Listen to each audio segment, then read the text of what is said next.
आज हम लोग वर्ग के ऊपर बात करेंगे कि वर्ग होता क्या है और वर्ग के क्या क्या प्रश्न वर्ग पे पूछे जा सकते हैं। तो पहला वर्ग, तो देखिए वर्ग क्या होता है, किसी संख्या को, मान लीजिए हम 4 को 4 से ही गुणा कर देते हैं तो ये जो गिनती आती है ये 4 का वर्ग हुई, ये 4 की वर्ग हुई। और मान लीजिए अगर ये मीटर में है, जैसे 4 मीटर और 4 मीटर, तो यहाँ पे क्या हो जाता है हमारा मीटर का स्क्वायर। तो वर्ग की इकाई क्या हुई, यूनिट क्या हुई, उसकी हमेशा स्क्वायर होती है। जैसे अगर फीट होगा, अगर फीट होगा यहाँ पे भी 4 फीट होगा तो यहाँ पे आंसर क्या होगा हमारा, फीट का स्क्वायर होगा। इस तरीके से वर्ग का जो इकाई होती है वो हमेशा स्क्वायर में ही लिखी जाती है। और दो गिनतियों को, उसी गिनती को उसी से, जैसे 7 × 7 फीट = 49 स्क्वायर फुट इसको बोलेंगे, तो इस तरीके से ये हो जाता है। अब किसी गिनती का अगर हम स्क्वायर बनाएंगे तो ये पूछा जा सकता है कि उसका गिनती का जो बनने के बाद में जो संख्या आएगी वो सम संख्या होगी या विषम संख्या होगी। तो इसका आसान सा तरीका है कि सम संख्या कब होती है, जब ये वाली गिनती, जिस गिनती का हम बना रहे होते हैं, अगर ये विषम होगी, अगर ये विषम संख्या है तो इसका रूट, इसका स्क्वायर भी विषम ही होगा। और अगर कोई चीज सम है, सम संख्या का आप बनाएंगे तो उसका वर्ग भी सम संख्या ही होती है। ये इसकी विशेषता होती है। अब क्या है कि इकाई में कौन से अंक आते हैं, तो हमारे पास कोई भी नंबर अगर होगा, जैसे 3, 7, 8, 4, तो हम इकाई के अंक की बात कर रहे हैं, इस अंक की। तो ये वाला अंक या तो हमारा 1 होता है या 2, 3, 4, 5, 6, 7, 8, 9 और 0 हो सकता है। तो इसके जो वर्ग करेंगे, यानी कि इस गिनती को अगर इसी गिनती से मल्टीप्लाई किया जाए तो जो भी आंसर आएगा, आंसर का लास्ट में मतलब इकाई वाला, लास्ट में कौन सा अंक होगा, ऐसा होता है। तो देखिए अगर 1 है तो 1 का स्क्वायर कर लीजिए, जो भी यहाँ गिनती हो उसका स्क्वायर कर लीजिए। तो 2 का 2 आता है, 4, 2 2 4 आएगा। 2 का स्क्वायर की गिनती क्या आती है, 4 आती है। 3 की क्या आती है, 9 आती है। 4 की 4 4 16 तो 6 आएगा। 5 5 25, तो इकाई का अंक लास्ट में सबसे आखिर में क्या आएगा, वर्ग के 5 होना चाहिए। 36 है तो 6 आना चाहिए। 7 है तो 49, यानी कि 9 आना चाहिए। 8 है तो 64, 8 8 64, तो 4 आना चाहिए। 9 है तो 81, तो इकाई का अंक 1 होता है। और अगर 0 है तो ये डबल 0 आता है, क्योंकि 10 × 10 इस तरीके से हो जाता है। तो अगर आपसे पूछा जाए कि किसी संख्या के बिना वर्ग निकाले हुए उसका इकाई का अंक क्या होगा, तो आप इस तरीके से करिएगा, उस गिनती के आखिरी अंक का स्क्वायर निकाल के चेक कर लीजिएगा, आपको पता चल जाएगा। अब इसमें एक बात आती है, आप अगर यहाँ पे देखें तो इकाई के अंकों में देखिए कौन कौन से मिसिंग है। यहाँ पर आपका देखिए 2 मिसिंग है और 3 मिसिंग है और 7 मिसिंग है और 8 मिसिंग है। यानी कि ये 4 गिनतियां ऐसी होती हैं जो इकाई में कभी भी वर्ग के नहीं आती हैं। इसका मतलब ऐसी संख्याओं का वर्ग नहीं होता है जिस संख्या के अंत में ये गिनतियां होती हैं, जिस संख्या के अंत में ये आएगा। मतलब कहने का ये वर्ग बनने के बाद की बात हो रही है, तो वर्ग बन चुका हो तो आप क्या कहेंगे कि जिन संख्याओं के अंत में ये होता है वो पूर्ण वर्ग संख्या नहीं होती। पूर्ण वर्ग संख्या मतलब उस संख्या का स्क्वायर रूट नहीं निकल सकता है। जैसे 2, 3, 7, 8 एक नंबर हमने ले लिया और इसका अगर हम स्क्वायर रूट करेंगे तो स्क्वायर रूट पूर्ण वर्ग संख्या नहीं होगी, मतलब वो दशमलव में ही आंसर आएगा, पूरा होल नंबर नहीं आएगा। जैसे नेचुरल नंबर होते हैं ना, 1 2 3 4 5 6, तो इसका आंसर नेचुरल नंबर, प्राकृतिक संख्या नहीं होगी। पूर्ण वर्ग कब होता है, जब किसी संख्या का वर्ग निकालिए और वो कोई प्राकृतिक संख्या निकलती है, तभी वो पूर्ण वर्ग संख्या होती है। तो जिन संख्या के अंत में ऐसी गिनती हो, उन संख्या को हम पूर्ण वर्ग संख्या नहीं कहते हैं, वो पूर्ण वर्ग संख्या नहीं होती हैं। ठीक है।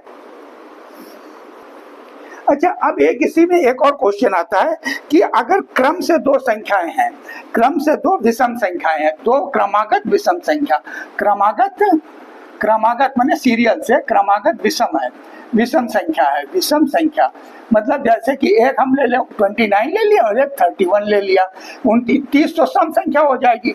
तो इन दोनों का गुणनखंड कितना होता है, तो इन दोनों का गुणनखंड बिना गुणा किए हुए अगर निकालना हो तो ये बीच की जो सम संख्या होती है, ये जो सम संख्या है, सम संख्या इसका स्क्वायर करके उसमें से 1 माइनस कर दीजिए, यानी कि यहाँ पे कितना हो जाएगा 30 इंटू 30, 30 इंटू 30, 30 का स्क्वायर हो गया और उसमें से 1 बाद में माइनस कर देंगे, यानी कि 900 में से 1 माइनस कर देंगे 899।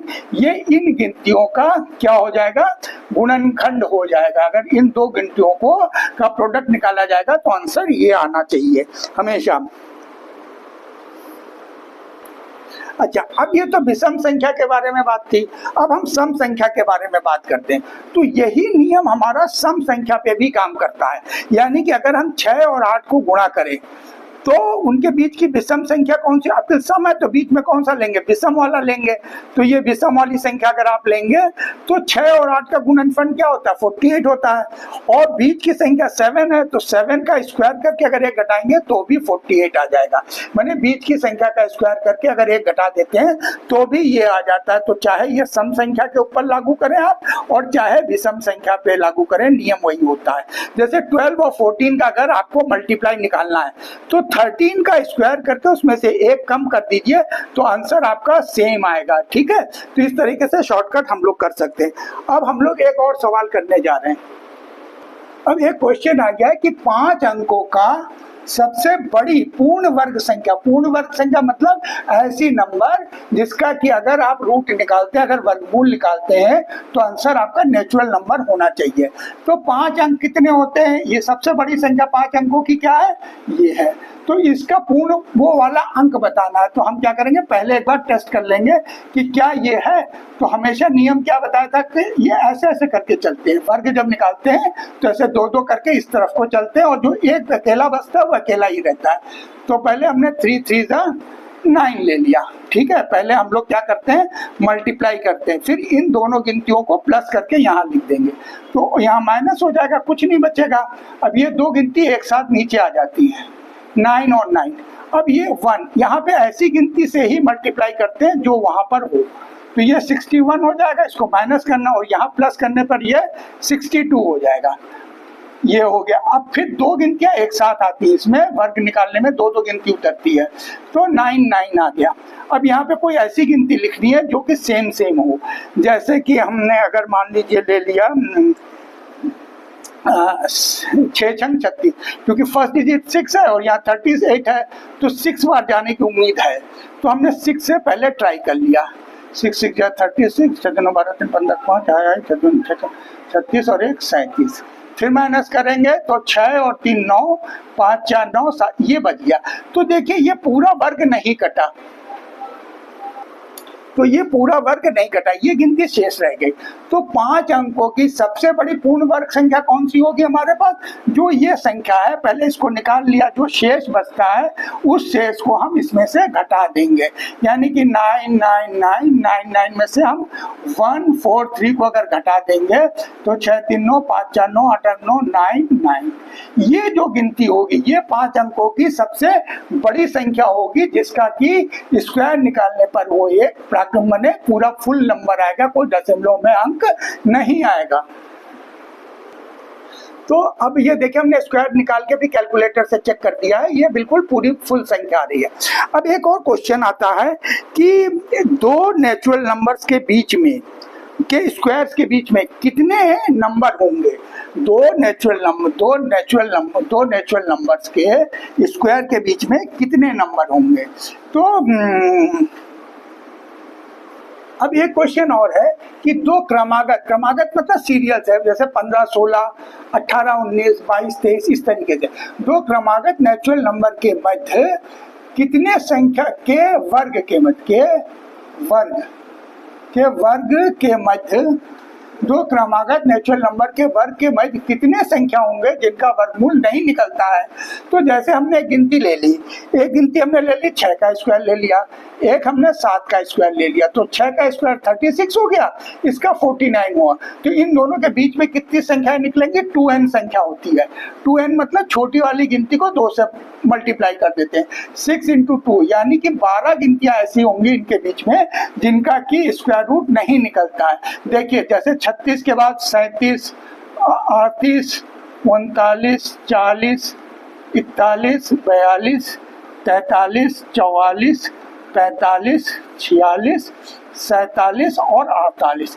देखिए अब यहाँ पे कितने हुए? 2, 2 4, 2 6, 2 8, 2 10, 11, 12। 12 गिनतियां निकली कि नहीं निकली? और ये 12 गिनतियों में से कोई भी गिनती ऐसी नहीं होगी जिसका कि आप स्क्वायर रूट करें तो वो पूरा का पूरा होल नंबर नेचुरल नंबर आ जाए। तो ऐसी अगर पूछा जाता है कि दो गिनतियों के बीच में कितनी संख्या होगी कि जिनका वर्गमूल नहीं निकल सकता, तो ये एक तरीका है। 2n होता है, 2n मतलब छोटी वाली संख्या, जो छोटी वाली संख्या होती है उसका स्क्वायर करिए, आपका आंसर आ जाएगा। ठीक है, तो इस तरीके से हम लोग इस अपने वर्ग वाले चैप्टर को समाप्त करते हैं। और इसी तरीके की और वीडियोस को देखने के लिए कृपया आप हमारा लाइक और शेयर करिए। हम लोग इस तरह रोज और भी अपलोड करते रहेंगे। Thank you.